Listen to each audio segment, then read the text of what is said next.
আসসালামু আলাইকুম। আমার চ্যানেল মেহরিমা কুকিং ডায়েরিতে সবাইকে জানাচ্ছি স্বাগতম। আবার একটি নতুন রেসিপি নিয়ে আপনাদের সামনে চলে এসেছি। রেসিপিটি হচ্ছে ঝাল পাটিসাপটা।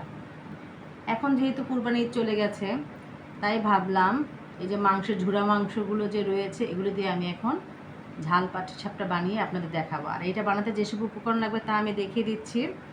এখানে আমি মাংসের ঝুরা নিয়েছি 1 কাপের মতো, চালের গুঁড়া 1 কাপ, ময়দা আধা কাপ, আর লবণ স্বাদ মতো, সয়াবিন তেল। এখন আমি এই পাটিসাপটা বানানোর জন্য বেটারটা করব। এর জন্য এই যে আমি কুসুম কুসুম গরম পানি নিয়েছি, এটা আমি এই যে বেটারটার মধ্যে আস্তে আস্তে করে দিব। ঝাল পাটিসাপটা বানানোর জন্য আমি যে বেটারটা করে নিয়েছি। আর আপনি চাইলে এই যে মাংসের ঝুরার সাথে একটু গাজর কুচি বা আলু দিতে পারেন, আমি কিছুই দেইনি, আমি এটা এইভাবেই বানাবো। চুলাতে ফ্রাই প্যানটি বসিয়ে দিয়েছি। এখন আমি একটু তেল দিব, তেলটা দিয়ে একটু ঘুরিয়ে নিব।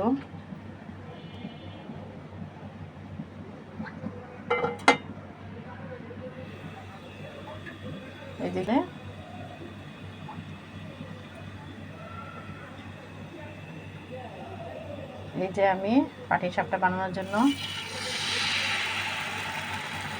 বেটারটা দিয়ে নিব, দিয়ে একটু এই যে ঘুরিয়ে নেব।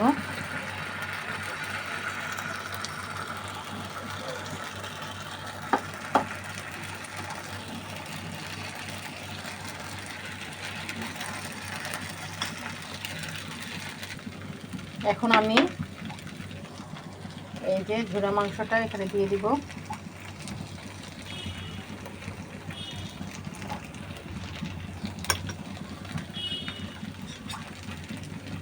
তারপরে আমি এই যে আমি একটা হয়ে গেছে। এখন আমি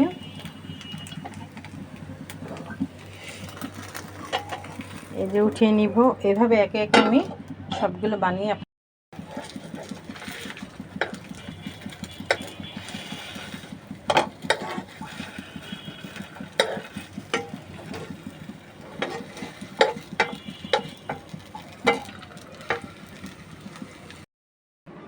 তৈরি করে ফেললাম গরুর মাংস দিয়ে ঝাল পাটিসাপটা পিঠা।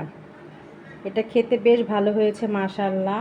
আর ছোট বড় তো সবারই পছন্দের একটি খাবার, আর মেহমানদারিতেও খুব ভালো হবে। এখন যেহেতু কুরবানি চলে গেছে, সবার বাসা বাড়িতেই এরকম মাংস রয়েছে। আপনারা খুব সহজে এটা বানাতে পারবেন অল্প সময়ের মধ্যে। আমার এই চ্যানেলে ভিডিওটি যদি ভালো লেগে থাকে অবশ্যই লাইক কমেন্ট শেয়ার করবেন, আমার চ্যানেলটিকে সাবস্ক্রাইব করবেন, আমার পেজটিকে ফলো দিবেন। আল্লাহ হাফেজ।